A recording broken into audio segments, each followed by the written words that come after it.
This episode is sponsored by Google. It's Safer Internet Day. We sign into dozens of online accounts each day, and using strong, unique passwords is critical to keeping them safe. Luckily, Google Password Manager makes this easy by helping you create and securely save strong passwords for the sites and apps you use. So try Google Password Manager and make today safer listening, shopping, streaming day. You get the idea. Get started at passwords.google.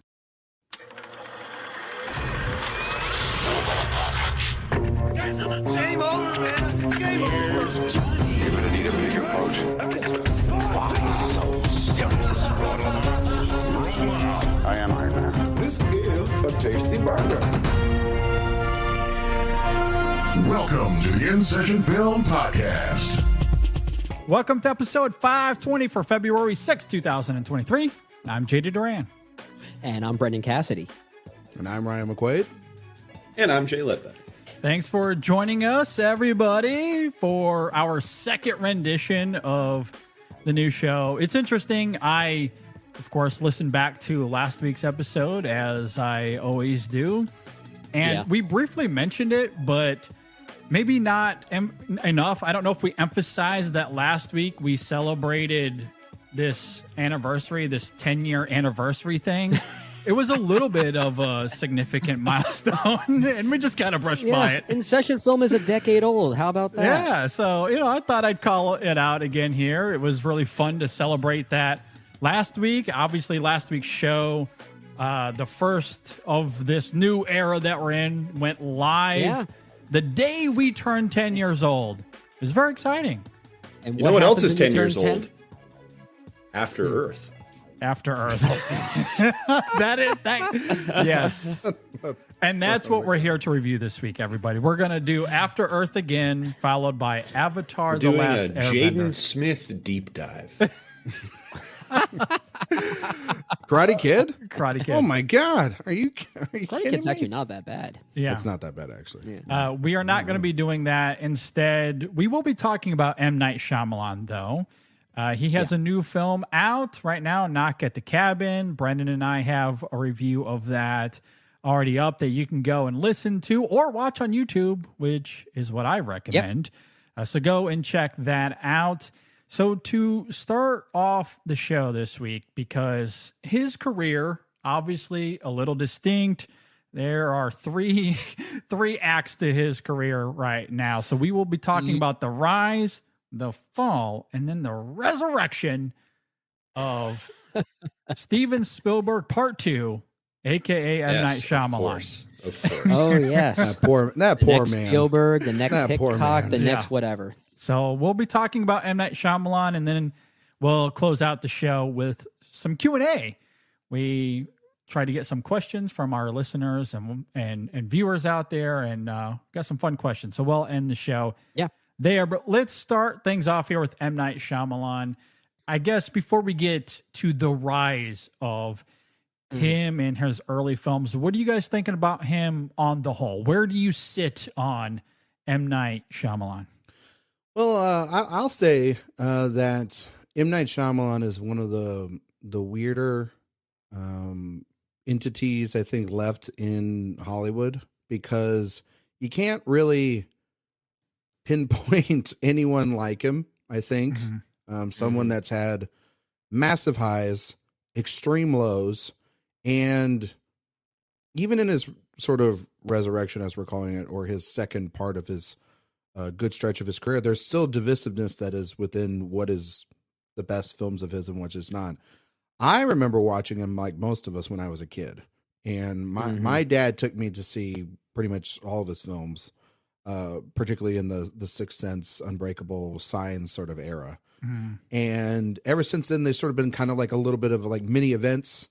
Whether they're good or bad events is entirely up to you still. Sure. And I think that he is still one of the only directors that, when you talk about it, he drives conversation throughout the entirety of when he releases a film, even the trailers, the anticipation for his films. People go and see him. It's number one at the box office. He dethroned Big Jim this weekend. Bill Cameron finally down. Which if somebody was going to do it, it's kind of great that it was M. Night Shyamalan, another sort of very original, kind of insane. I wouldn't call him a genius. I would call him, just a director and a writer who makes choices that some of us call baffling, some of us call brilliant, some of us are still trying to figure out what the hell they mean. Like there's some mixed emotions that come with them, but overall, I you mentioned it, JD, up at the top, that Time magazine article about him being the next Spielberg, and I always felt very bad for M. Night Shyamalan, regardless of how bad his films are and the movies that we hate. To put a label on somebody like that early in their career after one breakthrough movie is a bit ridiculous. And without M. Night Shyamalan, I don't think that studios would give sort of the leeway and the love and the credibility or the money to somebody even like a Jordan Peele that we see. And I'm glad that history has sort of allowed us to not do the same damn thing with him. But I still find M. Night fascinating, even though I wasn't like the biggest, spoiler alert, the biggest fan of Knock at the Cabin. Okay. Which is why we kicked him off the review. Exactly. I couldn't be there. I was actually part of the rapture. He was rooting for the rapture. Exactly. I was like, come on into the world. Make it feel like you're actually in 2023. But no, in all honesty, I think that, he's a guy that does weird shit, and I'm kind of glad that he does it. So I don't know. Yeah. Yeah, whether he's a genius filmmaker or not, there's something you have to at least call genius in the way that he's able to always make the movies that he clearly wants to make. And a lot of that is because he self-finances pretty much every one of his movies. So he is literally functioning as not just a writer and director. He is a producer on all of his movies. And in marketing some ways, director. Not in title either. He's putting his money down, and he has said that is what reignited his creative fire. Yeah. Is having skin in the game. Yeah. In that way. Yeah. Which makes it matter for him. And I think that's maybe why when we'll talk about the resurrection phase, if you want to call it that, but why his movies have become so divided is that he has such free reign now to make the movies that he wants to make.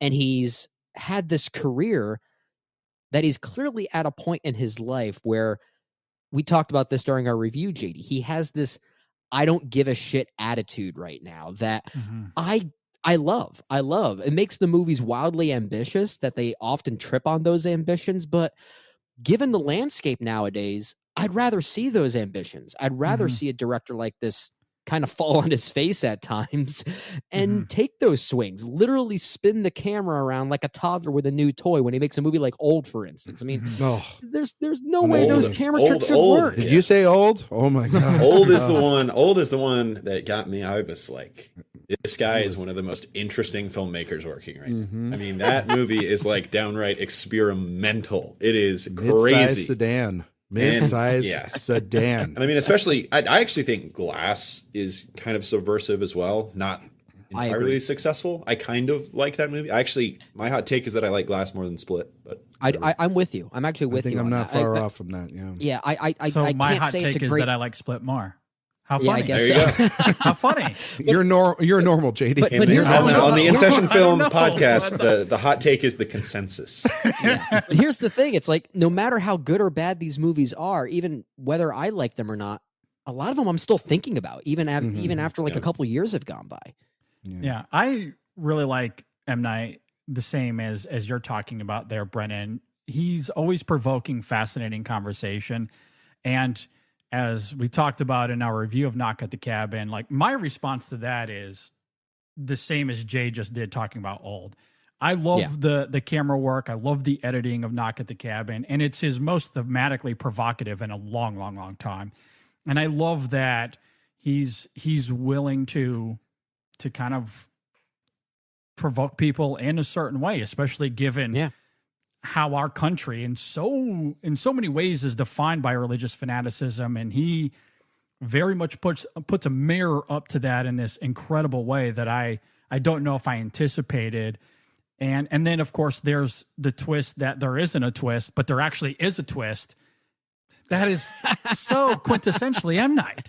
So Knock at the Cabin, I think, is just an incredible progression of of where he's been over the last 10 years. It does continue to carry this almost deconstructionist mentality, just in a maybe more topical way than maybe something like, let's say, Glass, which was more geared towards the landscape of superhero movies. I think is really more what it was targeting. So there was more of a meta or artistic commentary there, whereas something like Knock at the Cabin is maybe taking itself a little bit more seriously. But he's always trying to deconstruct something that gets people to have a debate and a dialogue. Absolutely. I just like the fact that, you know, you mentioned all those themes, but then he's just like, I'm a guy who's got a concept and I'm going to see how far I can take this concept.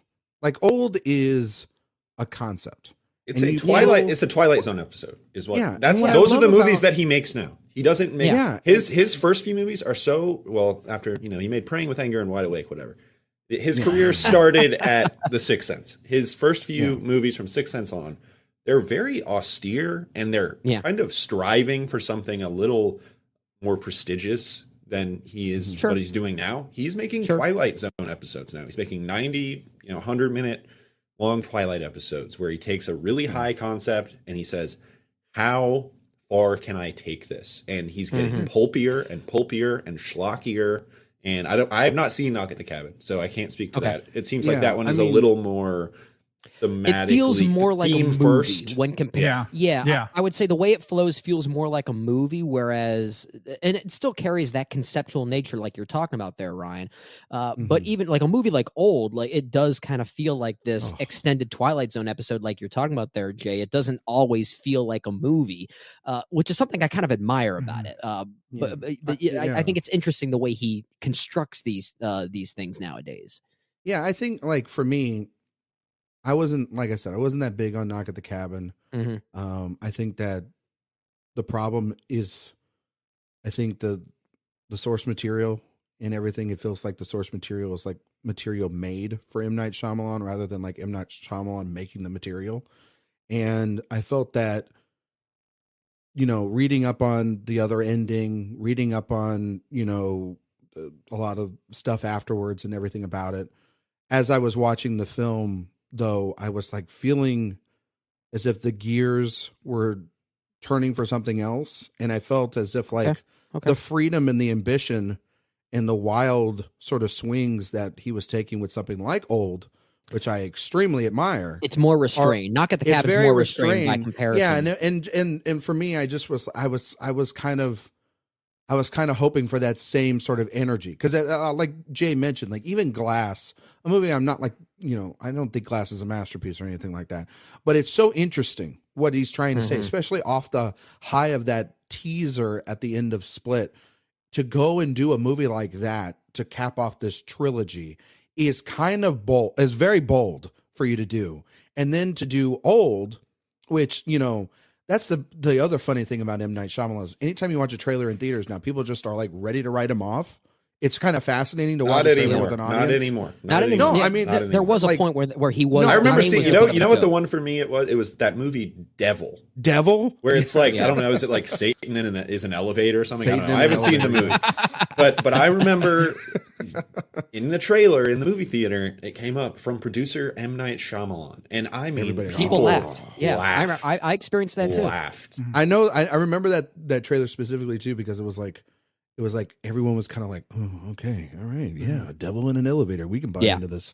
And then it was from producer M. Night Shyamalan, and I remember one lady going, "Oh, come on, not him." And I just remember, I'm like, yeah, that's where I always feel like I feel bad because, like, yes, he's made some duds. We're gonna talk about the greatest twist, and the greatest twist of his career is that he has one of the worst 3 movie runs of any director of the modern era. Just despicable. And he might have also one of the great Last Airbender, After Earth. Woo! Yikes! But he also might have one of the best 3-run films of modern eras for directors with Sixth Sense, Unbreakable, and Signs. Yeah. So it's weird. Yeah. You kind of what a dichotomy. What a balance this man has. Did he plan this? Yeah. Did he plan to have his career be a literal yin? Every action has a reaction. Exactly. He wanted his career to have a 3-act structure. Yeah. I do want to get twist now. I do want to get to the beginning, but no. even when we're talking about this phase of his career, I think what's so interesting, Ryan, about what you're saying with his experimental filmmaking and something like Glass and Old, and I do appreciate the ambition of those films, even if I do think he trips over those ambitions. What's fascinating to me about Knock at the Cabin is that he is not trying to regurgitate that. If anything, he's using that experimentation as a device in Knock at the Cabin to subvert expectation, which I think is fascinating because the straightforward storytelling of that film is 1,000% intentional. It is wholly purposeful for what we get at the end of the film and what the film is doing in terms of its ideas on religious fanaticism, and again, pointing a mirror to that. So to have that sort of style in Knock at the Cabin would be a complete disservice. But I do think he makes up for that with these incredible extreme close-ups and the editing, the empathy of the performances. Brendan and I talked about how that's arguably the best performed movie since The Village. So it's interesting how I think he's still tapping into this incredible creative energy, but in a different way that isn't him mimicking something that we've already seen from him the last few years. So there has been a trajectory that I think is really great. Yeah, I can see that, JD. I think like when you watch Knock at the Cabin, technically speaking, it's a beautiful looking film. He's got those closest you mentioned. I think Shyamalan, between this and the Village, and even like Shots Out of Sign, his use of the camera within an environment, within like the woods or cornfields or things of this nature. He's really great at building tension within space. Yeah. And so and I think that there's, Dave Bautista's performance in that film is really, really great. And I hope to see more roles like that for him, more gentle roles giants for him. like that. Yeah, or just or like I'm shout out to Dave Bautista for just showing The Rock how it's done. I mean, exactly. Move over, John Cena. Batista's right there. You know what I mean? But no, I think the thing about like Shyamalan, and this last point, and then we can get into the sort of rise and fall here about Knock at the Cabin, is I think that I just think that I appreciate his more originality. And I think that the adaptation of it's kind of something along the lines of when I was watching it, I was trying to figure out, like, did M. Night pick this, or did Universal give him this book and say, we'll let you go off and go wild with Old, but you got to make this one afterwards. And I don't know. I know the answer to that question. Do you? Yeah. But I don't think Knock at the Cabin is safe, though, especially given how he's pointing the mirror at. I think the country. I think if you know the ending of the book, which I don't, by the way, which is a safer. It's absolutely devastating. But it's absolutely devastating. It's devastating that I don't think this climate would want to see now. But I don't think it's safe. No, I would not say that safe is a genuine word to use because of what he is commenting on. It's different. He's never been a devastating director. No, he's always got sincerity. I just think that the sincerity in this film isn't 100% there for me. And I think that it was, this one for me watching it, and I'm probably the biggest defender of this man here. And I put money down on it probably. But I think that this movie for me was maybe also part of just my expectations coming into it, coming off of Old, something that Old was the kind of ambition that you saw in that first 3 run movie for me. Wow. It's not a perfect film for sure, but it's just like, damn, we don't get to see directors make a lot of this. And it felt like, if I'm calling it safe within the box of it's based off a novel. It's not his. And it has a tightness and an efficiency to it. Yeah, it's a little bit more tighter and not as loose as I want. That being said, yes, for the story that it's trying to tell, it has to do this kind of structure. It's kind of built off of that. It's, obviously from a book, but it doesn't mean that like the next thing that he does, I'm not going to be there opening night like I was for this Giacomo. You know what I mean? So it was really good. Yeah. It's a really good experience to go and see. Oh yeah, for sure. I got to see those that fire do and that water and everything. That wind. No, I think like that's the other thing too. You could really say about M Night. It's like he gets you to go to the theater. He really makes you have a communal experience. He gets you whether to see, you don't like it or not. He gets you to see kinda his own film secondary. instead of Avatar for like the 17th time. Yeah, Exactly. Which Although I mean, movie did underperform. Knock at the Cabin underperformed. It didn't do very well. Oh, I thought you were saying Avatar underperformed. I was like, whoa, Avatar That's did a- all that's a right. little much. Avatar did all right. Knock at the 7 Cabin. weeks. Come on, Big Jim. Knock at the Those are Cabin did rookie not do numbers. well. Got to get them up. You know. I do wonder, we talked about this, JD, and we can move on from this now, but I do wonder if Knock at the Cabin would have done better if it didn't have an R rating. There's no reason that movie needed to be rated R. no, It really isn't. It really doesn't. No. Brendan, I agree with you. Some movies don't need to be R, like Knock at the Cabin. Some movies do need to be R, like Naked. Old. You know what I mean? Yeah, and Old Actually, needed to be Old- rated R. Yeah. Old, yeah, that whole Coliseum sequence in Old is way more viscerally frightening than anything in Knock at the Cabin. And the last thing I'll say on Knock at the Cabin, then we can get to the early years of M. Night. And it circles back to something I think you said, Jay, at the award show, if I'm not mistaken, something about what we want out of these movies, right? And you guys have talked about, certain technical components, cinematography being one of them. And cinematography is certainly something that matters to me. I think the close-ups of Knock at the Cabin are very important to the character and the dynamic of that film. But at the end of the day, perhaps it is the bold audaciousness of its themes and how it subverts religious fanaticism that I think is really fascinating. To me, that is the driving force of that film, and why having a gay couple at the center of it is vital for that film working as potently as it does. So perhaps it just kind of comes down to things like that, what you're wanting out of it, and you saw it differently than I did. And but that's what makes M. Night interesting. Circling back to the top, He doesn't of this, conform. He He fosters doesn't conform. conversation. So Yeah. all right, let's talk about the beginning of his career. Obviously, really kicking off with The Sixth Sense, and then into Unbreakable and Signs. A hell of a 3-film run. What do we think about these films? Let me just hop in here. I watched Wide Awake for this podcast. Oh God! Right? Hey, here it is. The Wide Awake. Look at the completist coming in through. Of course he did. That movie has a twist ending. Believe it or does not. have a twist It has ending. a twist Of ending. course It sucks. The whole movie stinks on ice. There's a part, Rosie O'Donnell plays a nun, and at one point in the film, they're in class, and she's like trying to describe the Bible in terms of baseball. And she's like, all right, everybody, tomorrow, make sure that you tell me which Bible character would bat cleanup for your team. I was like, oh, this is bad. That's that stilted M. Night dialogue, I guess. But I've always loved the idea of that movie and actually trying to portray religiosity in a kid's film. oh, like it's that, very but- it's signs. It's signs. Yeah. It's I mean, signs he- before signs. Yeah, I like the idea of those themes existing in a kid's film. Really, if I have any defense for the movie, I've told you guys this already through a text chain, but I have some nostalgic ties to it because one of the nuns who pulls the young girl back in one scene was my 4th grade teacher. So, Oh, that's I right. remember you saying We got that. to get into the Philly of it all.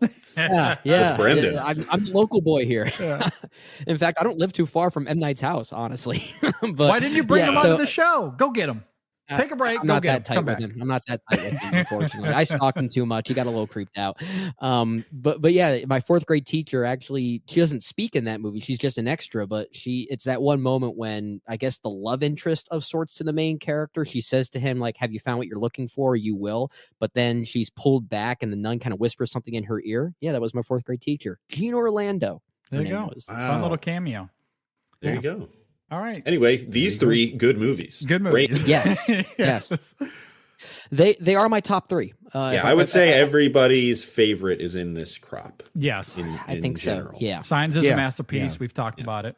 Let's go Signs around is the my horn. favorite. Let's go around the horn. All right, signs, Ryan.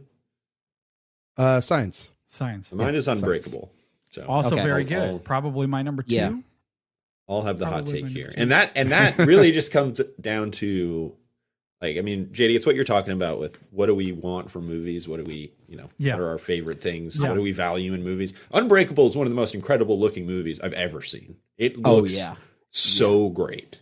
And at times, like we talked about this, Jay, when we reviewed that back to back with The Sixth Sense in preparation for, I think, Glass on an extra film episode some years ago, and we talked about the blocking of Unbreakable and the cinematography there. It almost sometimes looks like the blocking of a comic book, without being so deliberate about it. It's really intricate and really interesting. Yeah. And, I mean, I think a lot of like the moody, dark, superhero movies of our time sort of like has very much the influences of something like Christopher Nolan's Dark Knight, but definitely has a lot of the existentialism from this movie. I mean, this is such a influential film that people don't, I think, talk about enough. And it also has to follow the Sixth Sense, which was a global phenomenon. Crazy. Like that's a good point. The thing about that movie is, Jay and I, we also on that same episode, I believe that you and Brendan talked about Unbreakable, we talked about The Sixth Sense. And I remember that rewatching the movie, and the twist and everything, you know what I mean?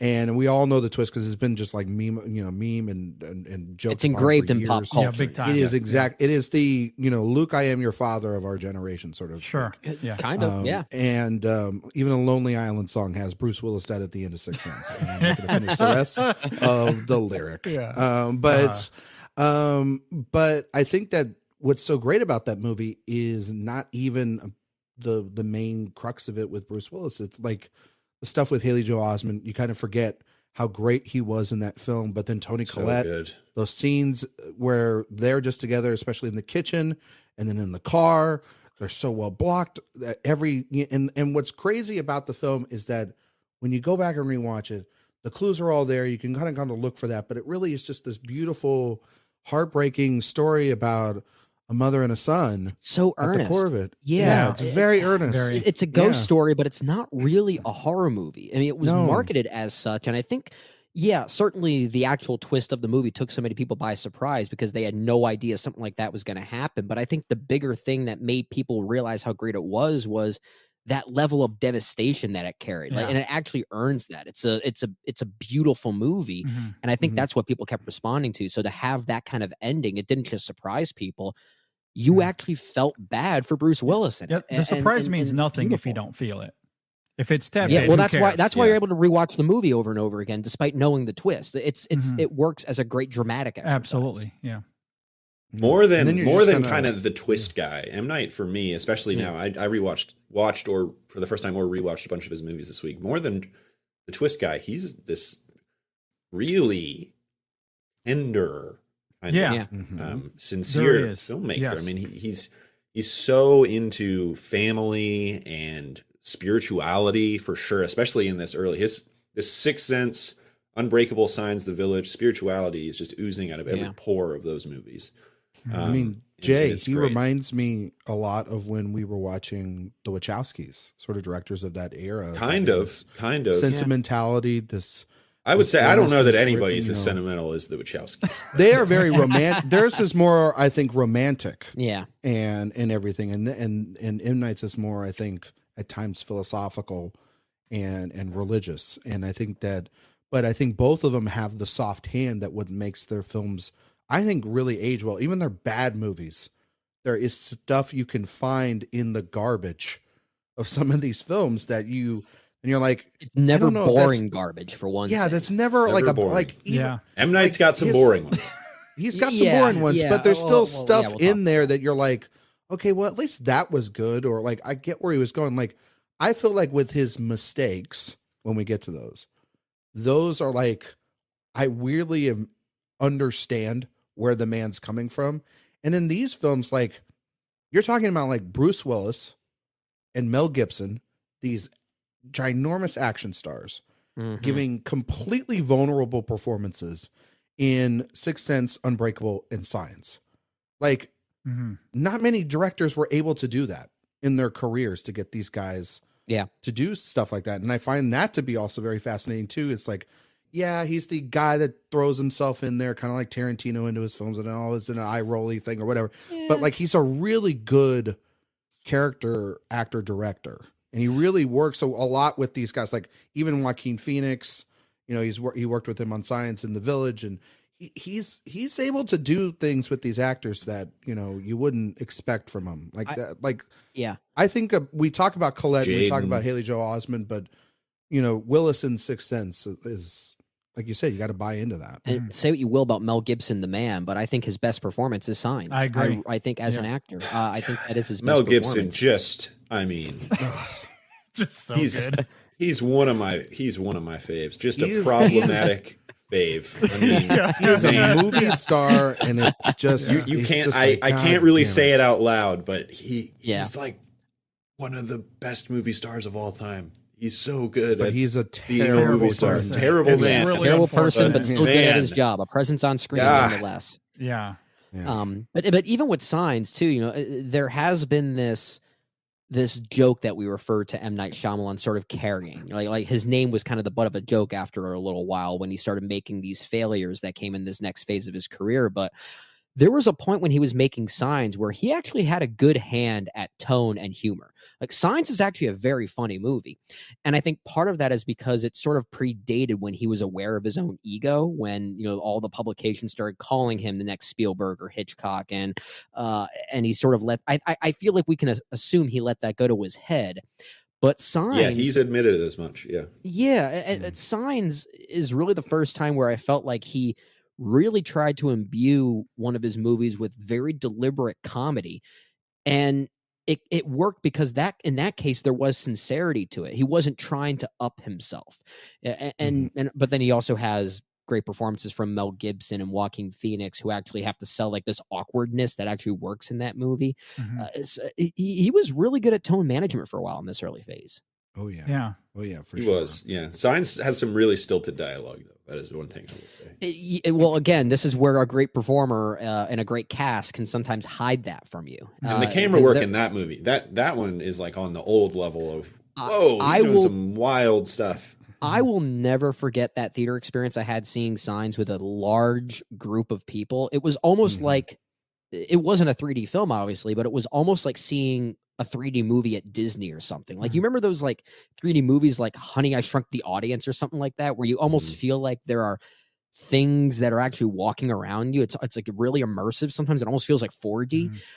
There were moments like the hand underneath the door, which has no. Yeah, I mean musical that's cue. the moment with the knife and the reflections. And, I mean, it's one of the most terrifying things I've There's ever seen. no in a musical theater. cue to create a jump scare out of that, and yet when I saw that in the theater, everyone screamed, everyone shrieked. My legs actually shot up because I thought I felt something underneath me. Yeah. Like somehow it was just that immersive. He uses trickery in a way that's not conventional. Well, I think the that's the news thing clip about, of the alien in that movie is like, that's an iconic jump scare. it's so straightforward, but it's still so scary. Well, I think That was what's interesting about these films, but even some of what we've seen from him recently, it's not really just the performances or the camera work. All of that is great, but it's the editing. Signs is arguably the best edited film of his canon.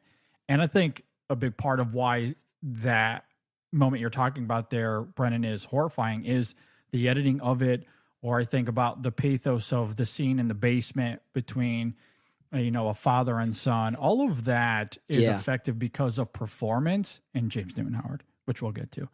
But also and it's the way he editing. like messes with That's tension. my Yeah, big the editing, the way he messes with tension. So like going back to the hand underneath the door sequence, right before that moment happens, there's a small moment of relief when Mel Gibson thinks, screw this, I'm not going to bother with this. So he gets up to leave, but then decides, no, I need to figure out what this is, then goes back to it. So there's almost like this pause, like the newsreel sequence that you were talking about there, Jay. It kind of works because there's actually a joke leading up to that scare. When Joaquin Phoenix says, move children, vamonos, it's really funny. So it creates this sense of relief only to pull the rug from under you more quickly. Yeah, that moment as well. That's another great example. Yeah.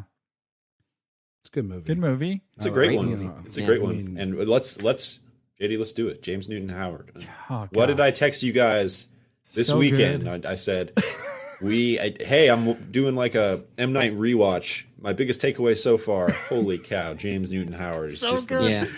the man. He is great. I mean, I feel like I've been arguing this for years, and of course, we ended our Knock at the Cabin review with it as well, and I will continue to do so until it happens. What GoFundMe do we need to start?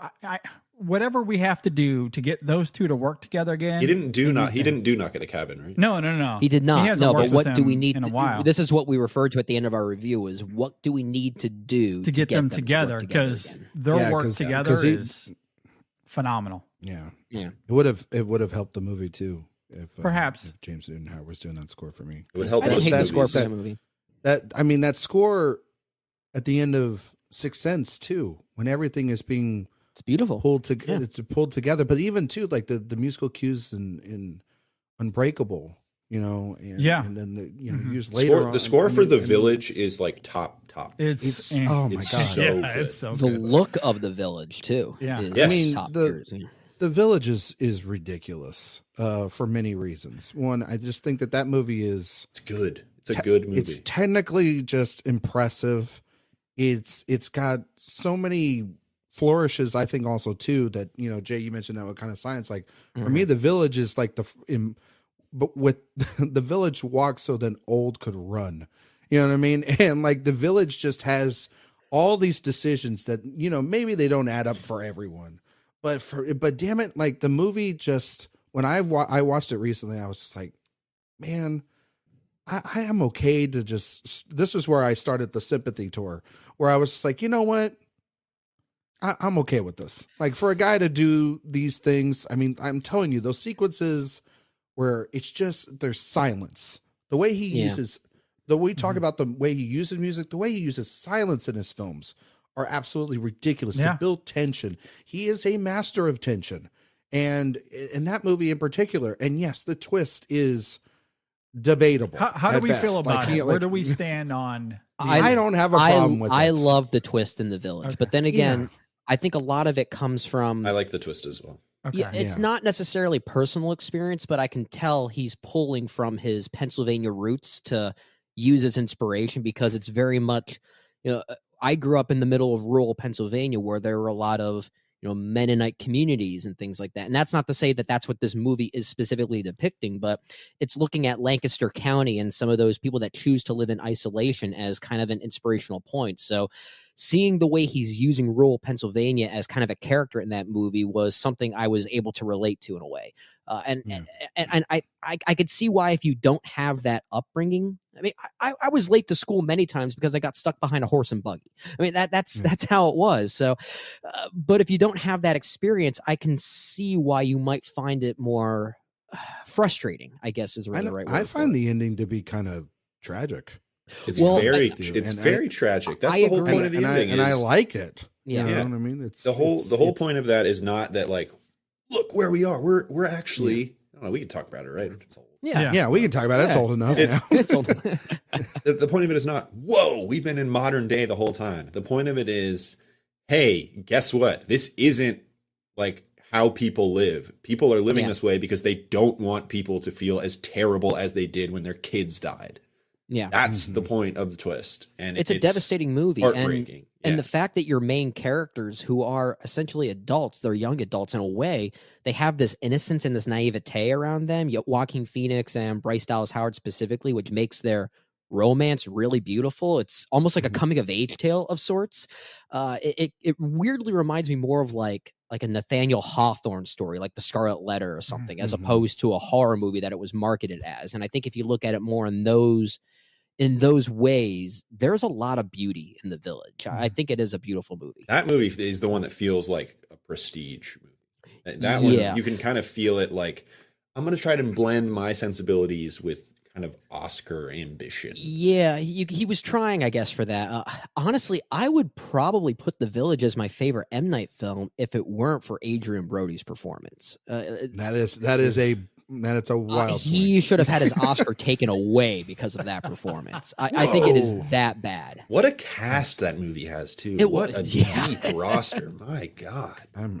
It was insane. I mean, like, I think the other thing about The Village too, and I know that it's been reassessed, especially by people and with disabilities throughout the many couple of years that it's since its release, and And I think that what makes it even more tragic, and why it is an absolute damnation on the leaders in the film, is their abusive nature towards everyone, but specifically, like the Adrian Brody character, like the Dallas Bryce Howard character, these people that are vulnerable, that are quite innocent in all this, and yet are caught up within these, social, sort of almost even political circumstances, and that it really feels very much as if they are specifically targeted almost at a certain point by the people that are in charge. And I think that that's a really interesting way of doing it.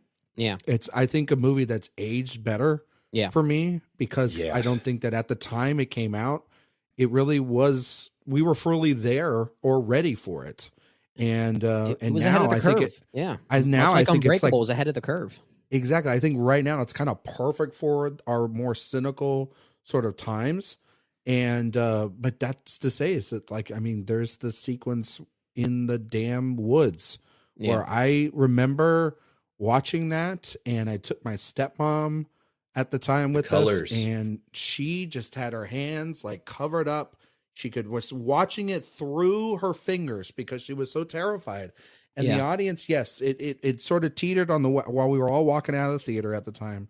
But like literally in that moment, it was so riveting to watch people just like collectively jump. Like we see those test audiences now, for like the next Paranormal Activity or whatever. Yeah. It had nothing on this movie for me. Like this movie, like everybody was crapping bricks at the time. You talk about this movie as some sort of unified experience. I remember this being the one where people were like, "Is this guy a joke?" No, Jay, I'm talking about within the horror of those bits, and then by the end is when as a people whole, were walking out going like, this is the start of the fall. This is the start of the fall for sure, and it's certainly the one that has become reassessed more with time, as you're talking about there, Ryan. And I think another part of that too is the stacked cast that you mentioned, Jay. And honestly, if someone were to make the argument that the best single performance in a Shyamalan film is Bryce Dallas Howard in this movie, I don't know if I would push back too much on that. I mean, I think the argument can be made for many examples within his filmography, but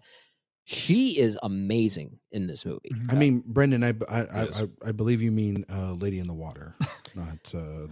I don't like that movie that much, but I don't think she's the problem in that movie. No. Which we can talk about here. Let's in a lean second. into it, because I kind of like it. I remember you said that. Yeah, I hated it when I first saw it, but I gave it a revisit for this specific episode. I liked it more. I'm still not in love with it. I don't care for it overall, but there are things about it I appreciate more now. We can get to that here in a second. I do want to end with this. The Village is a film that I have not seen post being a father.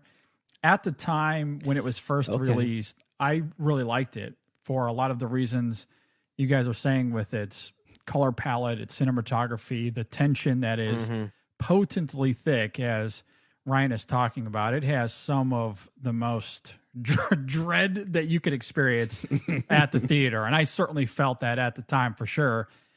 The ending I was very mixed on. I would be curious to revisit the film, though, similarly to my experience with Interstellar, because Interstellar was a movie that I was mixed on the first time. And then you become a father and you watch it through the lens of being a father. And through most of Interstellar, I was having a profoundly more transcendent experience than I ever did the first time before being a father. And I started to really love the film and see it in new ways, despite its contrivances. But what's interesting about the ending, though, his name is Man, JD. His name He's is the greatest Man. enemy. Oh God. The secret enemy is man itself. We're not doing this. Man with two ends, though. It's not the same man. God, you guys have got to stop. Anyway, that movie's so good. I bring that up to say the ending. I was curious as to how I would respond to it, because I mean that was my biggest problem with the film the first time around.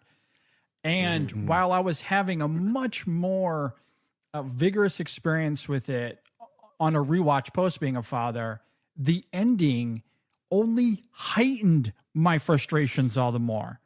It did not bring me back down to earth, so to speak. If anything, I just got angrier and angrier. And now it's an ending that I loathe. And so that's a damn shame because it's great. And so I hug your children out there, folks. That's what we're saying. Hug your and if you children. chase them down for millennium, don't leave after 30 seconds, please. Stay with them for a little bit longer. Who cares what they say? You chase them down for years and years and years and years and decades. Don't leave after 30 seconds. That's. I honestly wouldn't say that that's the point of the film, but that's what happens. Side note: disingenuous. Don't want to get us down too much of a rabbit hole here, but I watched AI for the first time as a parent.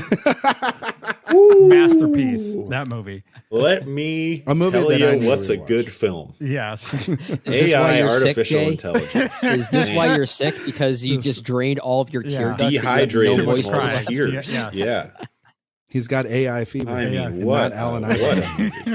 I can't believe people thought that ending was like sentimental. Oh, it is. That ending bleak as hell. Is so dark. Very dark. The most devastating thing ever. I need to rewatch it. I have not seen it in many years, so it is one that. But that one, I think when you're younger, that is a movie that doesn't particularly work for you, and I think as you get older, it probably does. So yeah, give it a rewatch. But to get back to the point, I'd be very curious to hear your thoughts when you revisit the Village. Key. That was the whole point of the Interstellar story. Yeah, I just wanted because I've had this experience already, and it worked and didn't work for me. And with the Village, I'm curious where I land on it because I think the Village has more of a through line to those themes on parenthood that you tend to respond to. I think it is a bit tighter in that regard. So I don't see you. If I'm just predicting here, I don't see you hating where the Village goes as you get older. Okay. But I'd be very curious to see if I'm wrong in that. Yeah. Also, everybody out there, watch Interstellar. It's great. I watched it this past week. Tars is awesome. I cried like best movie robot. I cried like a baby. That is true. Love Tars. Tars best rules. Movie robot. And Tars is in Lady in the Water, and also Bill Irwin in the Tars sequel. Can I say something about Bill Irwin? Just real quick. I love Bill Irwin. I was thinking that, about that when I watched Lady in the Water. Is that, every now and then, and Brendan will probably know this. It's like every year they do the Kennedy Center honors, and they always artists and actors and things of that nature. Yeah. And for years I've watched that thing, and they've always panned to this very middle-aged thin-haired white guy that's always clapping and has the most energy at those things. Mm-hmm. And then I found out it was Bill Irwin, and I was like, oh, okay, I understand why he gets those tickets, because Tars rules. So he rules. Yeah. So he gets a lifetime pass. But before that movie, I actually knew him more for that than any other film. So it's pretty insane. Bill Irwin, if you want to be on the podcast or on the video, just gladly welcome you. Yeah, we'd love to have you on. So shoot your shot, folks. Lady in the Water. It's a demi guy. What's interesting to me about this film, when you look it up on Wikipedia and you go under critical reaction, the very first sentence is, Lady in the Water was panned around the time of its release. Like, come on, Wikipedia, you can be a little bit nicer than that. Yeah, 25%. Yeah, we get it. It wasn't great. You can say it a little nicer. Way to undersell it. Wikipedia coming out swinging. Like, come on. What a bold take, Cotton. Let's see how this one works out. You know what I mean? Okay, it's bad. We get it. You can be a little more gentle about it. I'm going to say this, and I agree with Jay. Lady in the Water's not bad. It's not bad. It's not as bad as 25%. Anyone that says it's bad is not wrong. They're probably not wrong. There's some. It's preposterous. This movie is kind of indefensible, and I like it. Yeah, I think that when I watched it, and I've watched it in recent memory, it's a movie that I'm like, it's just a movie he wanted to make for his kids. I'm not going to get on the man for making a movie for his kids. No, that's not what I don't think that's what it is at all. These are that I'm like, I mean, they're dumb decisions throughout this movie, but I also sat there, I'm like, this movie rip all over this man. These are the dying breaths of a man at the edge of creative Armageddon. This is a man bearing his soul to the world about the self-doubt and just waywardness. It is crazy. I love how I found like, oh, he's just made a movie for his kids, and like Jay's oh, like, I think it's more it's than over. that. Reality is dead. I actually think Jump off a cliff. Jay, I actually think you made a really good comparison in your Letterboxd review for the film by actually calling it kind of Charlie Kaufman-esque. A little bit. I think that's the stuff that doesn't really work. Well, But- yeah, like the movie is almost trying to be this simultaneous meta commentary on storytelling, while also be this like inspirational tale about storytelling being a source of healing. And it's trying to be both, and it certainly doesn't get there. It's fascinating to see it trip over those ambitions, but my problem with the movie still to this day is that I just find, from a filmmaking standpoint, I just find it kind of unremarkable. I think it's the first time. Yeah, I even James Newton Howard's score I think is merely fine in this one. I think not one of his best. No, and that's kind of my thing. I think if there were more swings being taken from a directorial standpoint, I would find more to defend. I think the problem is just I find the execution kind of dull. And I hate using that word. I just can't think of any other word to describe it. It feels passionless despite the narrative itself seeming like something that he wanted to tell. But I didn't feel that in the final product. Brendan, do you feel like it's sort of like all the creative juice is put to try to make the story work, and then therefore like the creative side on the technicals are lacking? I think it's like he put maybe more attention in the ideas that he wanted to convey, and not so much about the way of getting those ideas realized. The execution. Yeah, like there are moments in the film where I think scenes do a good job emulating that. I love Bob Balaban's death. I love his death. See, that moment doesn't play for me. I love it. It's so dumb. It's so dumb. I love how we're all throwing out things here like, oh, this really actually worked for me, and this, and Jay's like, none of that worked for me, but I love it. That moment that Brendan is talking about, that's the most Kaufman-esque moment for me. It is. I mean, you think about what he's doing with this movie. He makes himself the savior of humanity. Because of how powerful his writing is. He murders a critic in cold blood because that critic knows nothing about story structure. This is actually just mind blowing. Yeah, he got away with it. It's just insane. It's insane. Giddy up. I wonder why it was panned. And I wonder. Yeah. Critics felt targeted. Richard Roper said, "Why did I watch this?" You know what I mean? Like. But even so, like there are moments in the film that are genuinely beautiful and sincere. Like, yes, the healing scene where Paul Giamatti's character of Cleveland realizes he's the healer and starts using his kids as inspiration for that healing. It's actually a beautiful scene. Like I feel like Giamatti's great. That maybe a lot of that is because of Paul Giamatti from a performance Giamatti standpoint. just kind of carries this movie over the top. He's giving a performance that maybe the film doesn't deserve, especially in that scene. But I did find that scene effective in a movie that's mostly not effective for me. There's a character who works out only one side of his body. You mean like one side of their mind? Left brain, right brain? Yeah, left brain, right brain. I don't know. I like it. It's good. My good, but I is, like it. My brain is breaking just trying to think about what it's just one that, again, he's making choices, and I kind of just like, you know what? There are far other people in this world that have made choices that I despise more. And in that movie, I'm like, sure, M. Night, just go for it. I think it is a fascinating... Swing for it, M. Night. Swing for it. Fascinating. You know what I mean? I'd watch that again before I watch a lot of movies. I mean, that movie, there's a lot to certainly unpack watch there. it over The Happening, that's for sure. Oh, boy. Which we'll get to. I will say this about The Happening. I don't know if I have any sort of itch to revisit that film, but I will listen to the score because, again, James Newton Howard. So there's that. That's the best thing about it. I do not remember the score because that movie just like broke my brain. I mean, it is. Yeah, that is very fair. You talk about that, like the really unnatural Shyamalan tendencies with the dialogue and the performances in this movie. I want to give Zooey Deschanel should be put in jail for what she did in this movie. Tom Leguizamo too. Baffling. He's awful.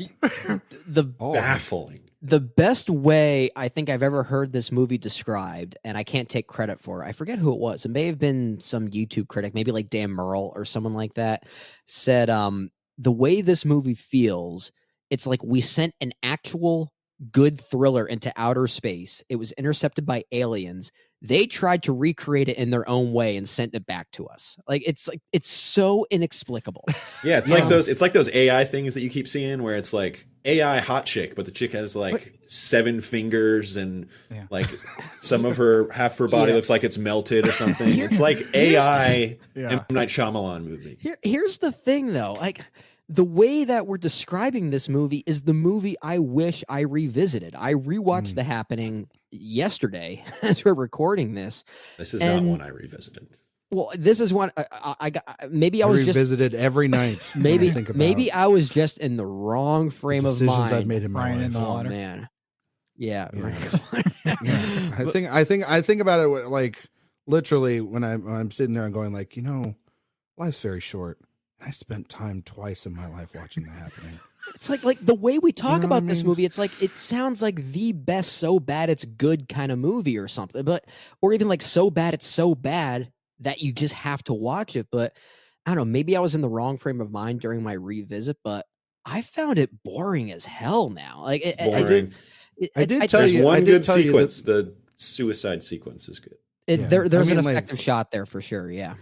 I did tell you, Brendan, because you messaged us last night, a little behind the scene baseball. Brendan had a good retort to what I was saying. I was like, well, you went to a concert beforehand. You had a good time beforehand. You're like, the activities beforehand should not hinder the film. And I wanted to read you back, but like, yeah, you had a good night and you were like, let's vibe out and have some more fun with this movie. That's not what this movie is. Like, this movie is...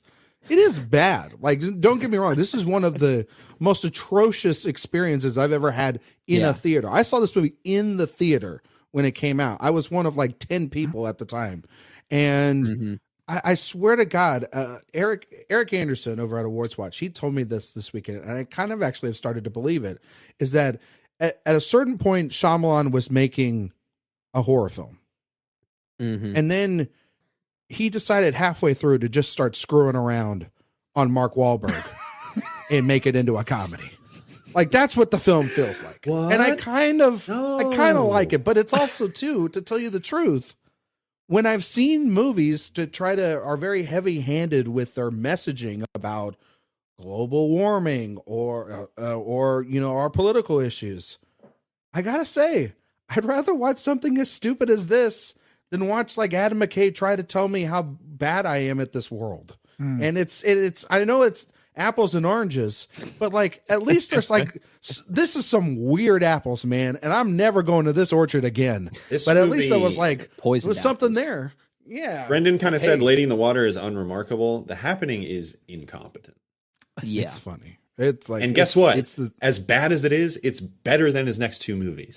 So yeah, that's the thing. I will agree. I don't know if I could go that far, but fair enough. I mean, it's futile comparing those 3 movies.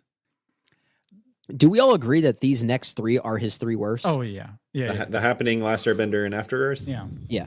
They're the worst 3 movies ever made. Yes. Yeah. See, I wouldn't go that far. JD, splice this portion of the podcast out and just have its own separate video on YouTube. I wouldn't go that far. I have to. I think that with The Last Airbender, if you guys are ready to move into that monstrosity, I am. See, this is where I have something to say. Yeah, I think that The Last Airbender for me, I never watched the television series. And I know that everybody and their mom watched the television series from our age, and I never watched it. So, and I heard it was the worst movie on the planet. I believe the second Transformers movie came out in the same summer, if I'm not mistaken. I could be wrong about that. And I just remember going into The Last Airbender and I watched it. And granted, I have not seen it since. So grade me on a curve if you dare. Okay. But I just remember thinking, it's fine. Like it's not great. It's not bad. It's not any better than half the other bad sort of CGI spectacle films that I get to see in this era. There are some cool action bits in there because it's kind of hard, I think, for M. Night to not at least put a couple of interesting sequences in his films. Not good at action. M. Night. Not good the at child action. actors are god awful. Dev Patel, Terrible. thank God he had a career after this. But I don't think it's the worst thing on the planet. If you're watching it solo, though, Only the second worst as thing. opposed to like in a regular year full of other crap, then yes, it's probably going to stick out. But in the time when I watched it, and I think you have to kind of judge it based off when you watch it, and I haven't seen it since, so clearly it could change, especially, you know, just like Jay when he watched it recently, and you're not watching a lot of bad things. I think that it wasn't that bad for me, but I understand the visceral hate from the fans, because when you have something that's beloved and it's destroyed, whether it was his fault, whether it's the studio, whatever, it's a giant calamity. Can I? I'll give you this. Can I speak to I'll this give you film this. real fast? Yes, you can. Yes, I'll Jay. say one thing: better than Robert Zemeckis' Pinocchio. Okay, there you go. I do want to speak to this, and I have a fun, maybe not fun, but certainly memorable story from my end. So, unlike Ryan, I did watch the animated series, and for my money, it's one of the best TV shows I've ever seen. It's genuinely That's what I always hear from fantastic. everybody. It's very, very good. Yeah. And doing a series, like a live action series versus a film, certainly makes a lot of sense. I think that was probably the right approach to this material. At any rate, I was very excited for the film because I did love the animated series. I also think the teaser trailer for The Last Airbender is one of my favorite great. teasers I've ever seen. It is phenomenal. It's very, very, very good. Especially because James Newton Howard, his score in the teaser. It's great. Yeah. So also what's fascinating about this film, so it comes out in 2010. In 2010, I was working at Home Depot at the time, and my shift was 4 a.m. to 1 p.m. So at that time, they didn't have Thursday screenings like they do now. You can go see Knock at the Cabin on Thursday night at 8 p.m., comfortably go to bed at a reasonable hour. Sometimes 5 p.m. Exactly. Back then, We're going to start doing 8 a.m. screenings Yeah. on Thursdays. You watch. back then was a true midnight screening. Those were the only quote unquote Thursday night showings you could go to was at midnight. God, I went to so many of those in high school. So Yeah. you know where this is I know going. what's I of coming. course I know, had and this a hurts. midnight screening to see this, and I had to be at work breaks my heart. at 4 a.m. So as soon as I get out of the theater, I basically have to go home, get ready, and then drive to work is more or less what happened. And this film was so bad. I was fuming. The only way I made it through the day is because I was fuming. I was so mad. Did you even sleep at No, all? I didn't have time. That's what was, Not a nap in the car. No nap, no. Hate nap. you know, and JD committed cinematic seppuku is what he did. He sabotaged his next full day Yeah, in the name it of was- seeing Avatar The Last, I was excuse me, so just mad. The Last Airbender. yeah, it was, You almost called it Avatar: The Way of the Water, didn't you? I almost called it Avatar The Last Airbender, but there's no Avatar in the name. No, there's But no there Avatar. Just the last Way- Airbender. of water. It's cleaner. Yeah. There is a The movie is not good. It is It's really garbage. bad. But Oh my God. as a fan of that lore, there are interesting elements of the film I like individually, such as the bending of the elements and the fight sequences separated from the narrative. Those can be compelling to watch, especially because there's not acting involved. Thankfully, it's just action. And Noah Ringer, God bless you. Hope you're doing great. You're 26 years old now. One of the worst performances I've ever seen. It's not No great. wonder you didn't work. But he's a true martial artist, so the action sequences with the character are more than serviceable. That's why he was cast. He was very good and all of that. But yeah, as a performance, it leaves a lot to be desired. But the redeeming qualities for me are the way the lore is depicted in isolation, and I truly think James Newton Howard's score is terrific. It is phenomenal. The film does not deserve that score. There are some tracks on that score that I think are among James Newton Howard's best work of his entire career. It's that good. So There are moments of tone that I think are at least interesting in that movie. I don't like the movie either. But yeah, there are a few moments where it does seem like Shyamalan's about to do something kind of cool, and he almost gets there, but they are so few and far between. But I agree about the music. I think the musical score here is quite good, honestly. Weirdly, in a movie that doesn't deserve it. It's got good sound work. Yeah. So, some good technicals. And that's all I got. That's about it. I feel like the action scenes in that movie to me feel like amusement park stage shows. That's what they feel like to me. Oh, I don't disagree. No, I mean, I'm talking about quality of I get how uncinematic some of that stuff is. I just don't think M. Night's a great action director. Yeah. No, I don't think so either. And that's certainly the case with the next movie in this list as well.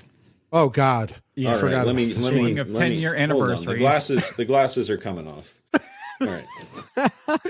For after. I hate this movie so much. I had not seen it before this weekend.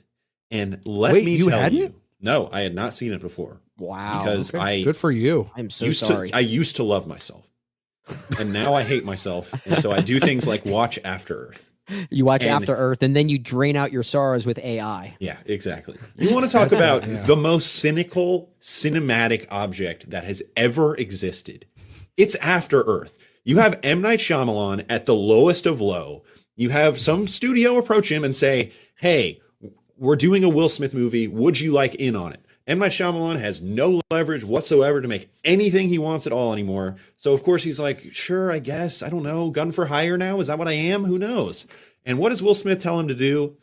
He says, I'm going to write this movie with you, and we are going to reverse engineer a film that will make my son a movie star. Mm-hmm. And what we're going to write is that I'm stuck in a ship so that I have to spend 3 days on set, and then you can use me in all the marketing. Yeah. And that way, my son will be a superstar. Yeah. And then what he didn't realize was that it was going to be absolute hot garbage.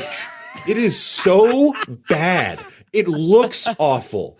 The plot is so dull. Jaden Smith couldn't act his way out of a cardboard box. It is just abysmal in every way. This is one of, I think right now, recency bias, maybe, I don't know. This is one of my 20 least favorite movies ever made. I hate this movie. With every fiber of my being, I hate this movie. No one responded to that. We're done. I don't know what to say to that. Yeah. Yes, I don't agree. I don't have anything to say. I agree. This, I mean, I'll just simply say this is my least favorite Shyamalan film. Yeah. I don't know if I go as I've never done the exercise to see if it's one of my least favorite movies of all time, because that's an exercise I never want to bother doing anyway. Yeah. But yeah, in the grand scheme of M. Night Shyamalan, yeah, this is bottom of the barrel for me. I don't think there's anything about this movie I find redeeming, honestly. No, nope, not a darn thing. You're not going to hear me debate, like try to find, there's this angle. No, this movie's terrible. This movie's bad. Like it's one of those movies where you watch and you go, yeah, I am surprised he did have the resurgence he had, because I'm surprised even somebody would allow him to finance his own movies after this. To call this a career killer is almost an understatement. Mm-hmm. This is you are already 6 feet under, and then this movie comes out. You are at the core of the earth underground after this movie. So the fact that he has even risen to having a conversation about this past weekend with Knock at the Cabin is remarkable, because this movie should have, like, how did Will Smith win an Oscar after and like not have any effects of this? I mean, clearly Jaden Smith was the one that got screwed over here, which is fine because we all got saved tons of more bad performances. But the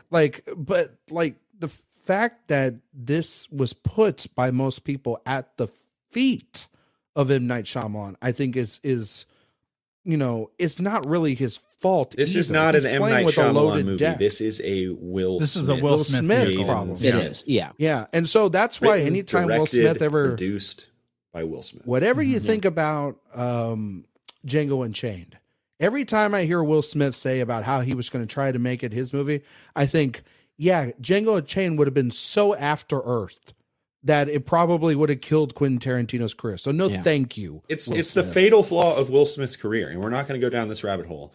But the reason that Will Smith is not going to be remembered as one of the greatest actors of all time is because he couldn't get out of his own way. He had to make every movie a Will Smith movie. Yeah. Meryl Streep had an era of her career where she did this that I thought was really detrimental to her career. The Rock is doing it now more than anyone ever has. It just doesn't work. It doesn't work. To be fair, to Will Smith, regardless of what you think of his films critically, though, this was the first failure economically in his career. So it's understandable I don't why begrudge he would him have that approach. whatsoever. Yeah. Well, JD, he did have I will push back a little bit there. He did have like Hancock wasn't his biggest success, but then he started having problems with 7 pounds and all the awards movies he was starting to chase. And then there was this, and then, he started right around that time was this. And then it started a very downward trajectory, which then was supposed to go up last year. And then we all know what happens. And we're not going to keep going on that around that train. But I do think that is the one thing you could defend about M. Night Shyamalan here, and it's not having to do with anything on screen, is the fact that when he walked in, it was never his project. And the fact that he got most of the blame for it is, again, another thing of why I feel so bad for this man, because this industry has spit him up and chewed him out and all these different things throughout the entirety. Now, some of it is his fault. There's no question about it. But when you put labels and then when you put massive expectations mixed in then with unwinnable situations, it is absolutely a recipe for disaster. Nobody, even the greats like Scorsese and Spielberg, could not overcome something like After Earth. There's nobody could. In fact, I remember for the longest time, he wasn't even a credited writer until recently. I thought when the movie first came out, he wasn't even a credited screenwriter, which kind of goes back to this topic we mentioned earlier, that maybe he was just a hired gun. This doesn't even really feel like an M. Night Shyamalan film at times. Like just tonally. No, it has no personality whatsoever. Yeah, but even like with a movie like The Last Airbender, which I don't care for, I at least felt like Shyamalan was trying to do things in that movie that were his ideas. I agree. Which is why I weirdly want to give that film more credit than After Earth. But certainly why I appreciate it more. Yeah, Last Airbender is so incompetently made. It is. I'm not saying it's competent at all, but if we're comparing it to After Earth, one shitstorm after another, it's I'll give. At least there were decisions being made in Last Airbender. Yeah, I'll give less shit to the one that actually has a little bit more personality to it. There are at least 2, maybe 3 components to The Last Airbender that I don't think are terrible. There's nothing you can say about that with After Earth, maybe even The Happening. I agree. It's why I think I appreciate that film of the 3, even though all 3 are terrible. But I will say this, as bad as that 3 film stretch is, in hindsight, I'm sure those years were difficult for him, but as a consumer of art and as a fan of his work on the whole, I'm grateful that it led him to where he is today. Because without those 3 films, we don't get Knock at the Cabin. We don't get Old. We don't get Glass or Split. Yeah. And I'm grateful for it. But I don't think it's fair to hope they never happened. I think to have them here is a necessity. And I think in a weird way, Shyamalan himself might look back on him and think, I'm actually thankful for this terrible time in my life because I learned what I could do better and differently from those experiences. And now he's finding himself again. Yeah. And I like that. He's finding himself he's a very different director than he was pre-happening. Yeah. Airbender, really. Well, there is a lot of we talk about how bold he is now during this resurrection, if we want to call it that. There's also a level of cynicism as well. There's a nastiness to some of his movies, for sure. Yeah, we talk about The Visit, for instance, which might be the meanest movie he's ever made in a way. Which, coming off After Earth and The Last Airbender, it's kind of understandable. That's the thing. It's like I've come to appreciate that nastiness as I've gotten older. I actually hated The Visit when I first saw it, but now I think I might have to give that movie some respect for actually being as diabolically comedic and harrowing all at the same time. It's pretty good. I hadn't seen that one until this weekend either. I like it. Interesting. Yeah, there are effective scares in that one. I had given up on Shyamalan. 100%. The whole hide and seek sequence underneath the house is really effective. But yeah, it's like it does tonally and emotionally kind of feel like a response to the worst time in his career. So I'm kind of glad that it happened because it led to really interesting things. What's also interesting too is the fact that like when he does the visit, you know, he talked about recently that he refinanced his house. He put all of his money in. This is where the sort of putting all the chips in and proving something to himself. And I think also too, is like he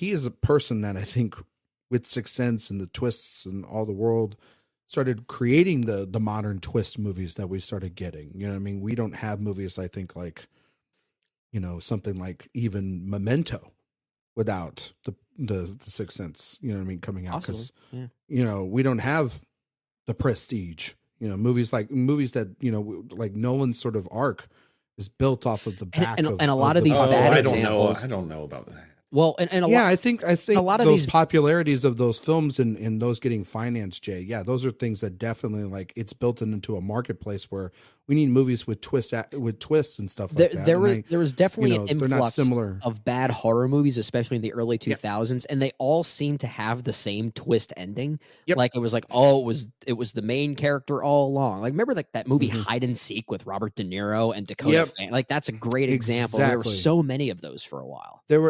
He's been influential in many genres across the board.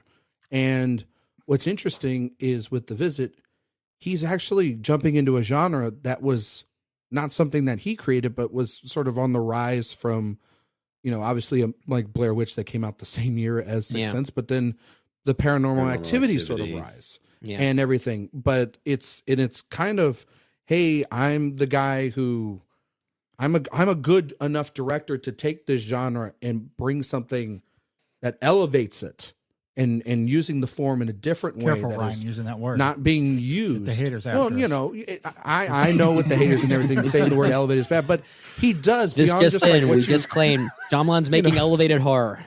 he's to that sort of kind of film. Yes, he is. And I think that it's, and it works mostly for him. And I think that it's also something we hark on with a lot of big directors when they make missteps or even when they make great films that we love, but we always say, man, I wish they would strip it down and kind of go back to their roots.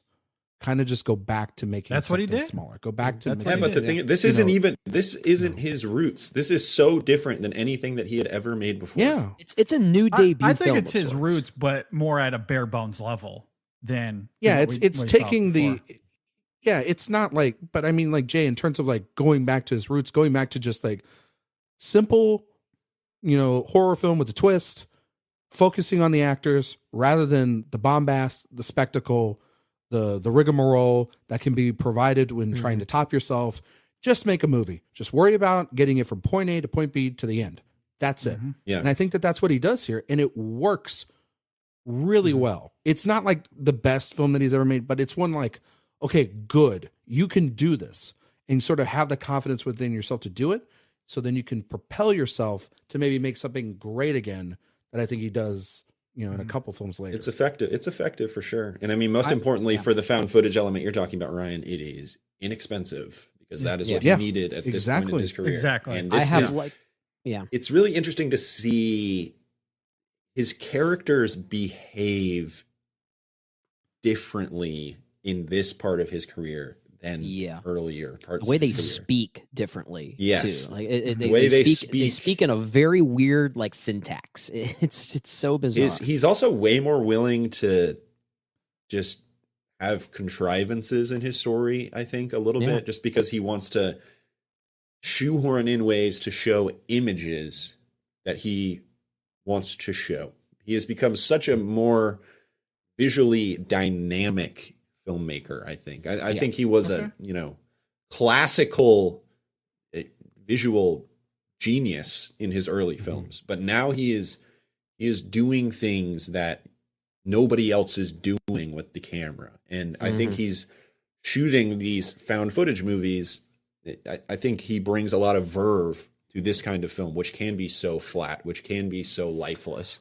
There is an energy brings a to lot it, but you know, it. having two kids with different cameras and they're edited together in an interesting way, as if what we're seeing is their own post-production product. So again, it's a contrivance there, but it's interesting if you think about it in that way. I've liked this movie more as time has gone on. Like I said, I hated it when I first saw it, but a lot of that was because I was negatively responding to that nastiness that we talked about. I found the way it treated children in these situations with a more comedic kind of edge. I found it so off-putting, but I don't know. As I get older, I guess I become more of an asshole now because I kind of respect you it and a M. little Night bit. Shyamalan both. Yeah. Well, as we wind down this conversation, I do want to crystallize this because I do want to get to the next segment. So let's go ahead and get to any final thoughts you have.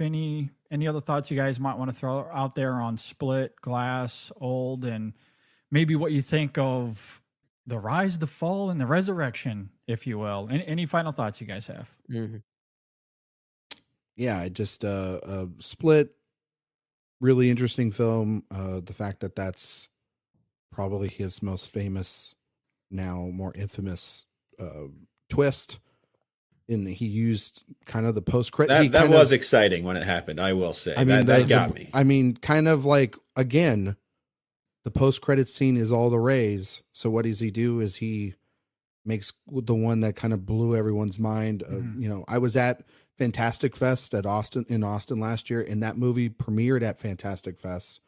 And that's where the buzz came from. And people are still talking about that moment to this day. And that's why people were like hoping that Knock at the Cabin was going to be one of the secret screenings, because they were like, man, when Split happened, that was like mind blowing, like holy hell. And then Glass came out, you know, for some people. And I think that they're interesting films.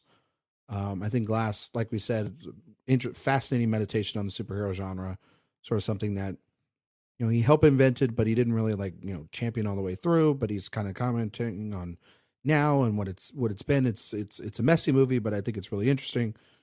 Old rules.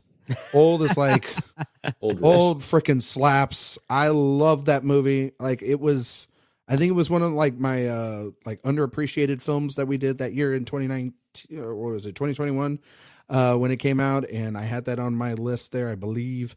I just remember like watching that movie and going, this movie is fascinating in the choices it's making, the dialogue and how it's being said, the camera. I think it's weirdly sentimental too. Like I like the stuff on the beach scene between Gail Garcia Bernal and Vicky Krieps. I think their performances are fantastic. And then the ending is preposterous.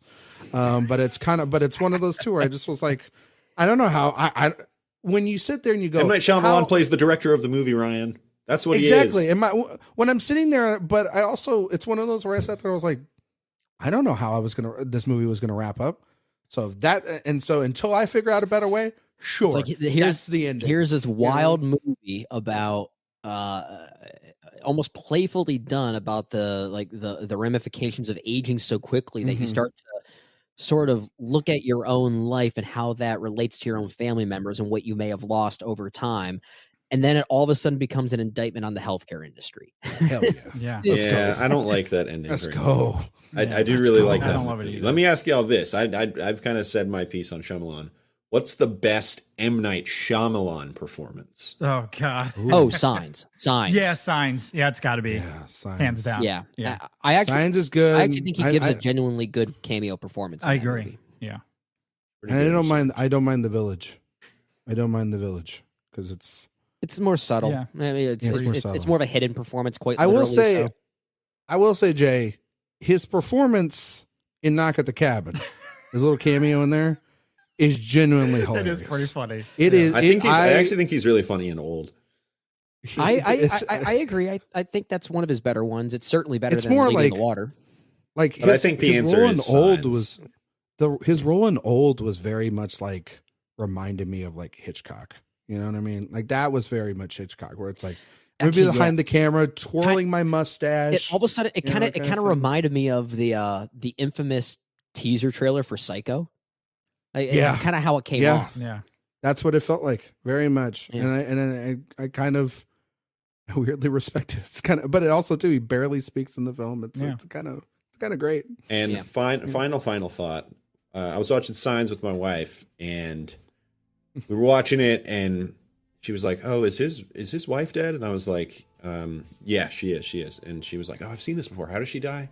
And then she was like, "Oh, I remember how she dies because of Scary Movie 3." Yeah. So, Exactly. There you go. Exactly. I believe that scene is involving Charlie Sheen, if I remember correctly. And Denise Richards. Yes, Denise Richards. All right, M. Night Shyamalan, Anyway. fascinating director. All right, let's get to some Q&A.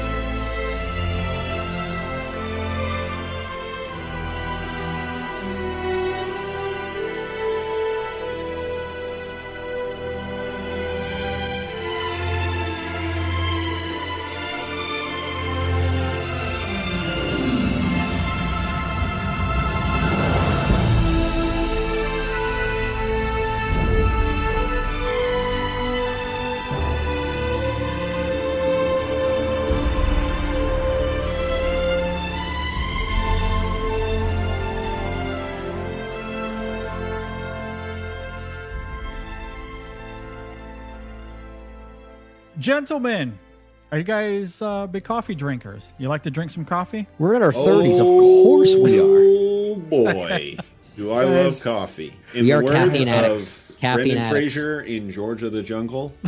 Java, Java, Java, Java, Java, Java. Yeah. I'm so tired, but I could use a good cup of. A good cup of coffee cult coffee. Oh, would you look at that? It's good.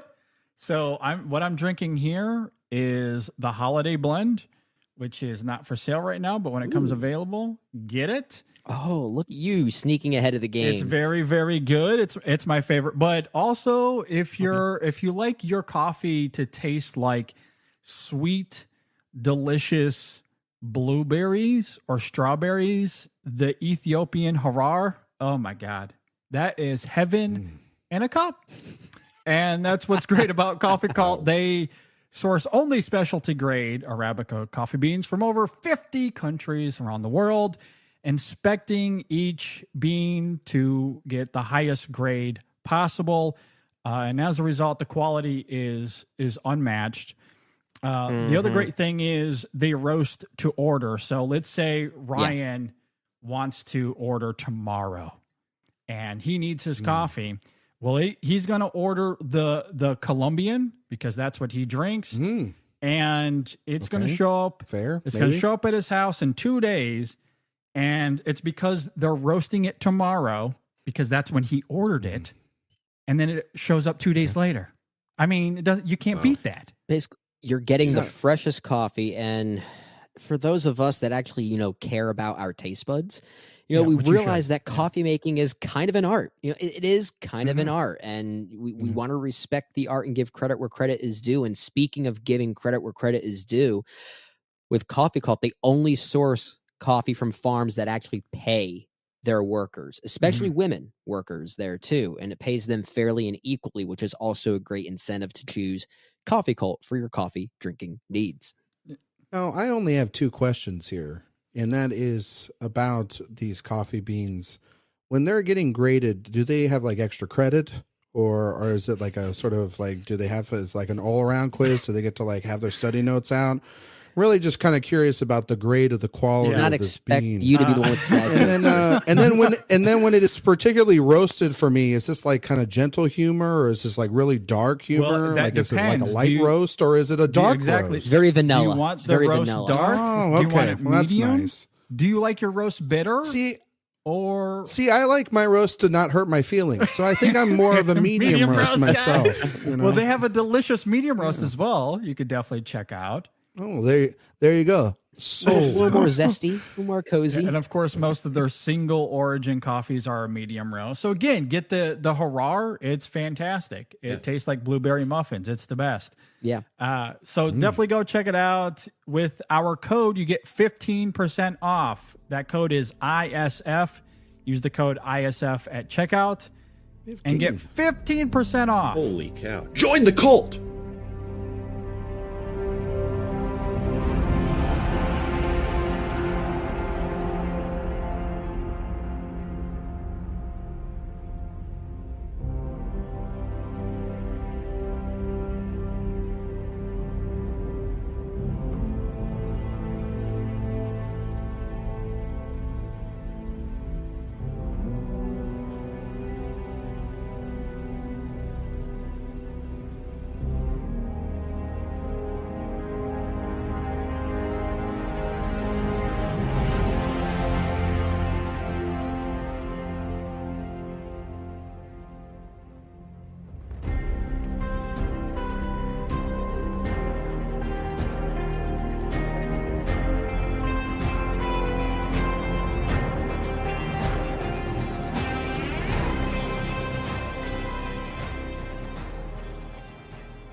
All right, so the first question I'm going to pull here is from Patreon. So if you want to sign up at Patreon, you will get first dibs on questions for the show.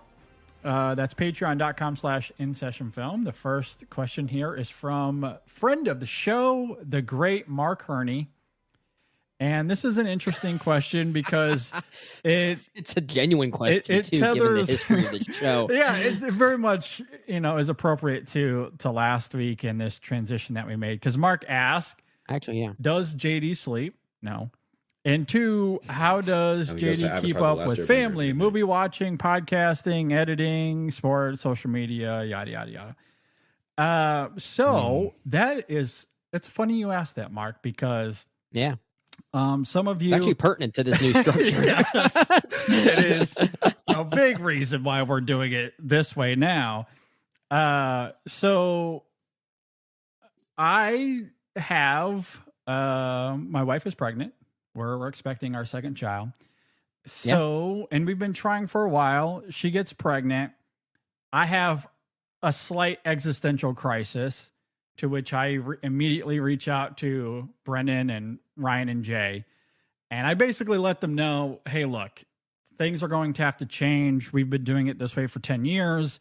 And between, I think I mentioned this last week, Brendan, or maybe it was at the beginning of our close review. We talked about this a little bit during our close review. Yeah. Yeah. So from show prep, doing notes, seeing the film, doing notes, doing the show and editing, that whole process for every episode was between 15 and 20 hours just for the main show. And then, of course, I was editing Ryan and Jay for Extra Film. Then recently we started doing Women in Session. And I loved doing it, but it is a little overwhelming. And a little, then you enter in the second child, a little, slightly overwhelming. So I basically stated like, hey, something's going to have to change once the new baby gets here. So either I will just be the editor of the show and you guys kind of take over doing the microphone stuff, or we're going to have to change how we do this. So we ended up combining the main show and Extra Film, obviously. And we're doing it this way with video to reduce editing time. And that's the irony there. You would think for those of you watching and listening that we have a video component to this that would add more work. It does not. It makes things the super exact simple. opposite. Yeah. And of course we've restructured the show as well to help with editing. And I joked with the guys in our group chat that I had so much free time last week after editing and releasing the show that I almost burst into tears because I was like, I have so much more time now. It's great. It's like almost so like much more time for activities. Guys, oh my God.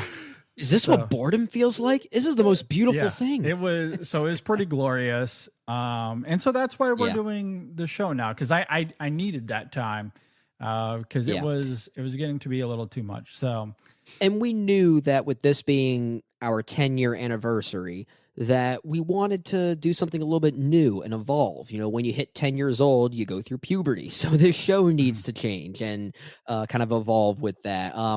And at the same time, too, JD, you had said that if we were to keep status quo, you would remain as a producer / editor role, and your voice would be more absent, and if not totally absent from the show going forward. And that's a voice we just did not want to lose.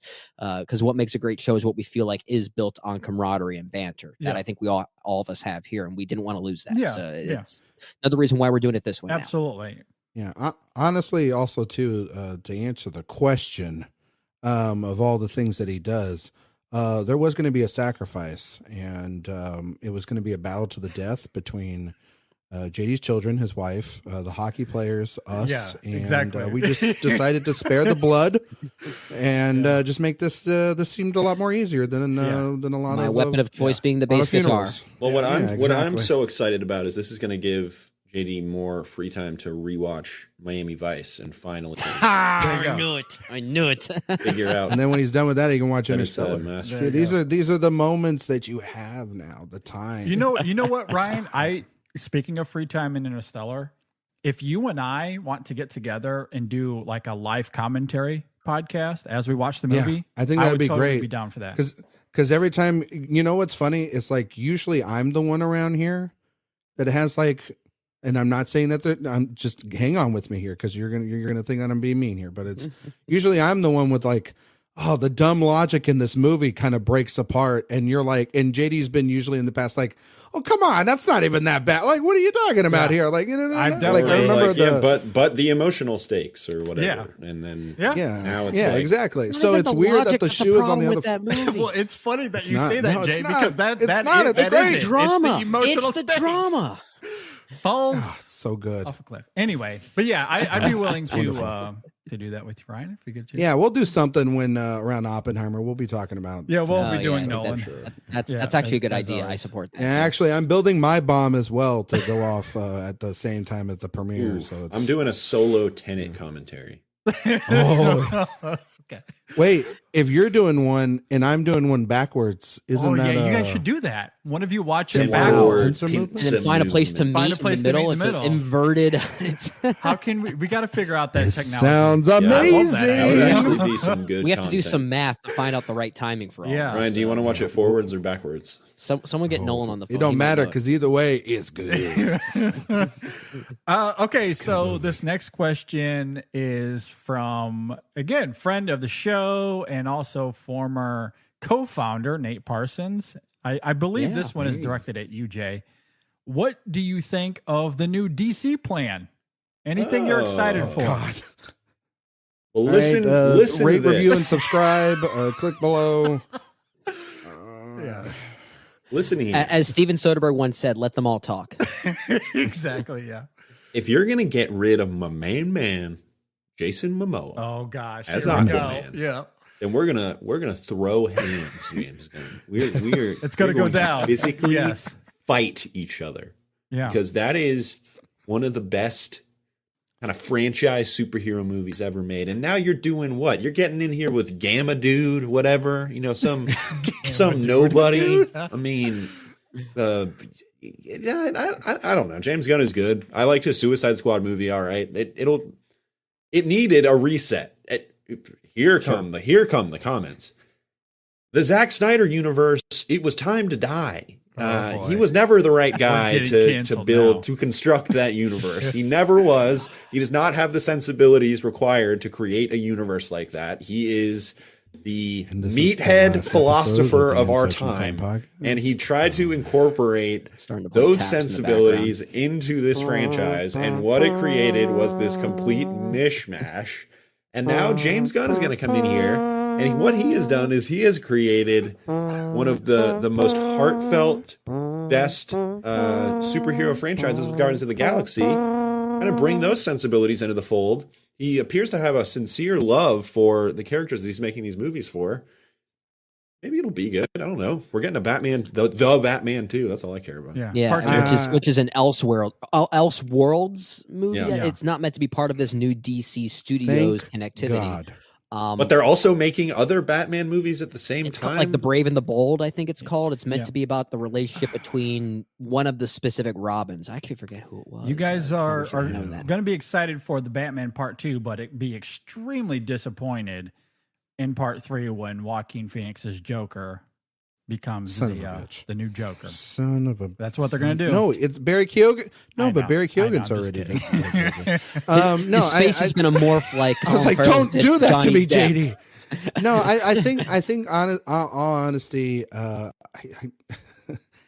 this will be the other take that'll get us canceled. But this actually is a lot more promising than the future of Marvel for me, because it's something newer and something different. Well, we got to talk about Marvel one of these days. Because I feel like I don't think we Marvel do. is like, no, I feel like honestly, like, you know, you look at sort of Marvel and where they are, it feels like by most audiences, it's starting to wane a little bit. I feel like they could use a little bit of a redirection. Oh, it's going to change. Or we're getting weird. Marvel's going to get very weird. I understand that, but weird doesn't always mean it's going to be the same amount of success. No, Iger's bringing back kind of the old mentality, which I think is smart, because the Marvel Cinematic Universe is oversaturated in the marketplace. Yeah, it's a lot, and I think with this, it clearly looks as, I mean, they have this planned out.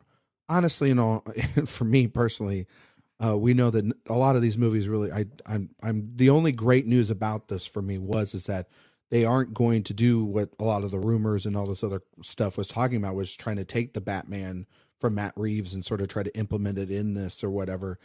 And I know they're going to do a full like reboot, restart sort of situation and go from there, incorporate almost like a new multiverse or a new thing where like some of the people carry over, but some don't. Whatever. I'm curious about it. I mean, honestly, for me, the thing about this is I've genuinely want to see a Superman movie that's good. And I feel as if Man of Steel had all the potential and just did not work for me. I think the first half is pretty good. Yeah, the first half of Man of Steel I kind of like.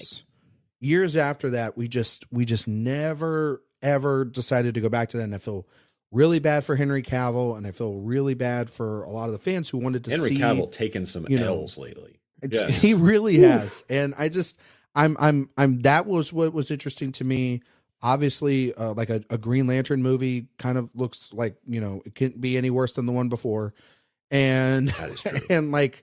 But as long as Matt Reeves' vision is kind of kept in pat, and yes, I know there's another Joker movie, I could care less about that, but as long as that movie and its trajectory is left to Matt Reeves' devices, I'm totally fine with whatever the hell they want to do. But again, these aren't like the most interesting franchises to me. Like the most interesting franchises in cinema right now have movies coming out this year.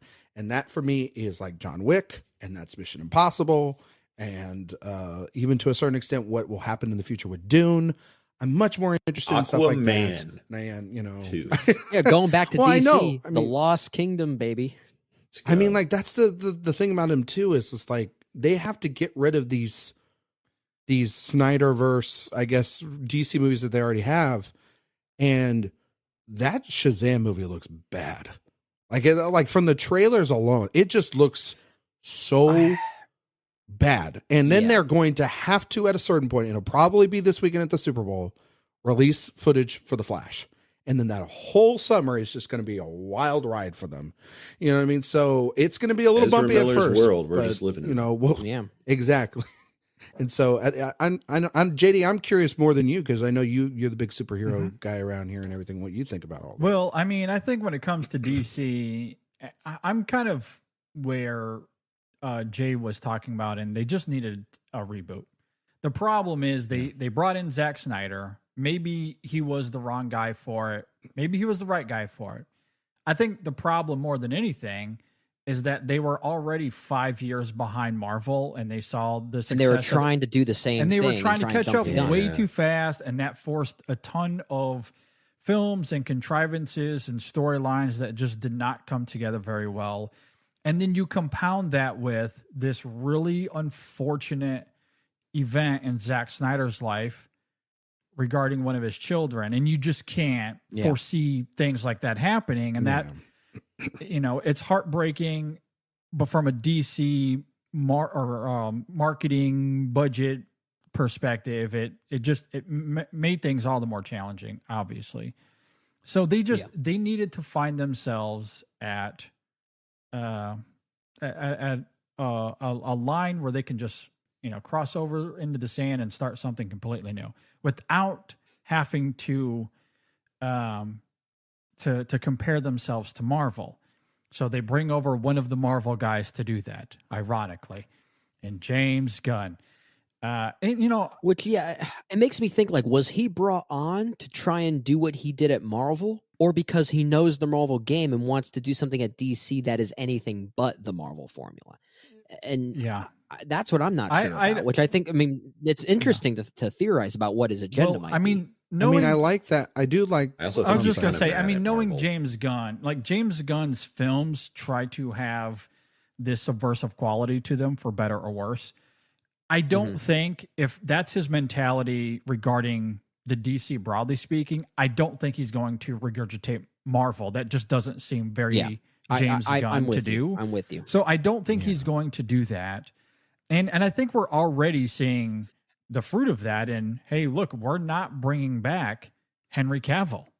We're not bringing back Ben Affleck. We're not bringing back Gal Gadot. Like, we're keeping the problematic child of the Flash for some reason. Like, I think that Gal Gadot and I think they said that Gal Gadot and Ezra Miller and Momoa, they are open to allowing them to return to those characters, just not the films that they were going to do. Maybe that's what you don't quote me on that. I think it's, and not just that, but maybe even other characters. I know there's a lot of speculation that Jason Momoa will actually be playing Lobo or something. So here's my question. And sorry, Brendan, you can finish. No, that's all I had to say is that I know that character. Momoa has been. It's a character I think he'd be itching to play. I think is what I heard. My question with it is it the wrong play to put a creative at the head of an endeavor like this? Kevin Feige, honestly, I think is a CEO first. He is like he is a facilitator. And he has a lot of ideas creatively, but he is not the creative force behind any of these films. James Gunn I just wonder if that is the better way to do this. It's a good question. I will say this though. Obviously, James Gunn knows the comics very well, and that helps. Yeah, and he was over there long enough that I'm sure he was able to see how this was able to work from a business perspective, and he'll be able to. This is where I think Peter Safran comes into play, is that I think you have two creatives running things, where you have one that's more on the creative side and the other one more on the facilitation side of things. And I think that facilitator, I'm only speculating, I think maybe those facilitating hands will be more governed by Peter Safran, if that's my hypothesis there. Yeah, and I think, Jay, the model for this isn't even Marvel, it's what's going on over at Lucasfilms with Dave Filoni and Jon Favreau. And everybody's sort of super enthusiastic about everything going on in Star Wars. Yeah. Well, Andor was one of the more celebrated series this year. The TV stuff has been way more successful than a failure. Yeah. I mean, The Mandalorian is still one of the more popular shows. Like what I'm saying is that at least from Star Wars right now is very much the television shows. Yes, they aren't exactly. doing movies They don't right want now. TV. And so therefore they have given Filoni and Favreau complete control to help to spearhead those projects, have creatives behind it that fix those visions, and it has worked and people have really loved those shows. So I think that this could work for that, but for a bigger scale.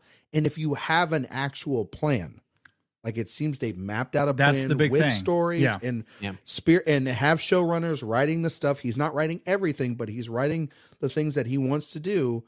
You have somebody involved. I mean, a lot of what Kevin Feige learned from, if we're to be honest with this, he had Favreau there along for the ride very early on in that Marvel phase to sort of help them tool everything together. Then it was Joss Whedon to create a with those narrative films. there. And build that momentum, and then it branched out to even bigger returns that they could possibly imagine. Because when the first Avengers movie came out, we were also kind of wondering if it was even going to work, Because the idea of having all those characters together. It's so wild that Jon Favreau is like one of the most important cinematic figures of the 21st.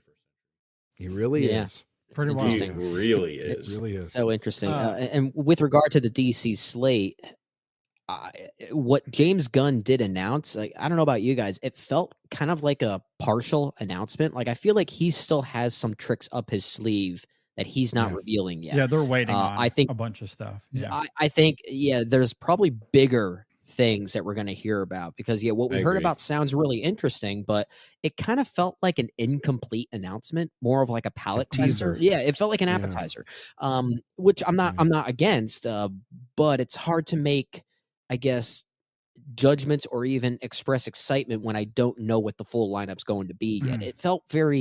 It felt kind of all over the place, as if like, okay, here's what we're going to be doing, but it's not the full picture just yet. Just hold off for a bit. They finally have a plan.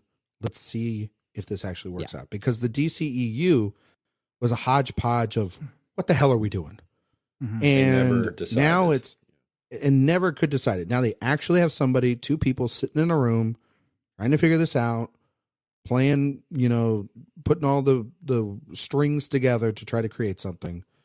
Why not give him a shot? And yes, a creative and then a CEO behind it, I think it could totally work, because you're then at that point making it about story rather than about the commercialization, the profits and everything. It's less machine work, I think, and more genuine at that part. Yeah. And that's a little bit more optimistic, and it falls in line with usually how Warner Brothers operates. Yeah. They have always been a director. Yes, I hope they maintain that mentality so yes, bad. I agree. As bad as some of those DC movies were, and they were bad.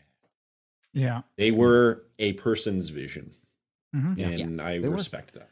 All right, I don't respect Suicide Squad. I'm sure we'll have more to talk about as time goes on. We have a few other questions, but we're getting low on time, so we'll save them for next week. So we'll go ahead and wind things down here. But just a reminder, next week on the show, we're of course going to be talking about Steven Soderbergh, because Magic Mike's Last Dance comes out, so we'll have something Soderbergh related. Ryan and I haven't really spoken about Soderbergh. Yeah, before. you guys have never talked about it. Yeah, we've never talked about Steven Soderbergh. I definitely didn't watch it's 32 Soderbergh movies last year. That definitely didn't. That definitely did not happen. No. So we're going to have to talk about Soderbergh. So we'll talk about that. Yeah. We'll have a review of Magic Mike's Last Dance as well. I noted at the beginning of the show, we'll have a review of Knock at the Cabin, which should be up by the time this goes live. So go and check that out. Be sure to check out our latest Women in Session podcast, where our lovely panel, they talked about the great Amy Adams. It was a lot of fun, so go and check that out. They'll have part 2 coming out this week, talking more Amy Adams. Of course, be sure to follow us on social media, rate and review us on Apple Podcasts, Shopify, Spotify, that is. Of course, patreon.com/InSessionFilm. Go and check us out there. And we'll see you guys next week on the InSession Film Podcast. Go see Knock at the Cabin. It's good. Really picking up my bass. Go Chiefs.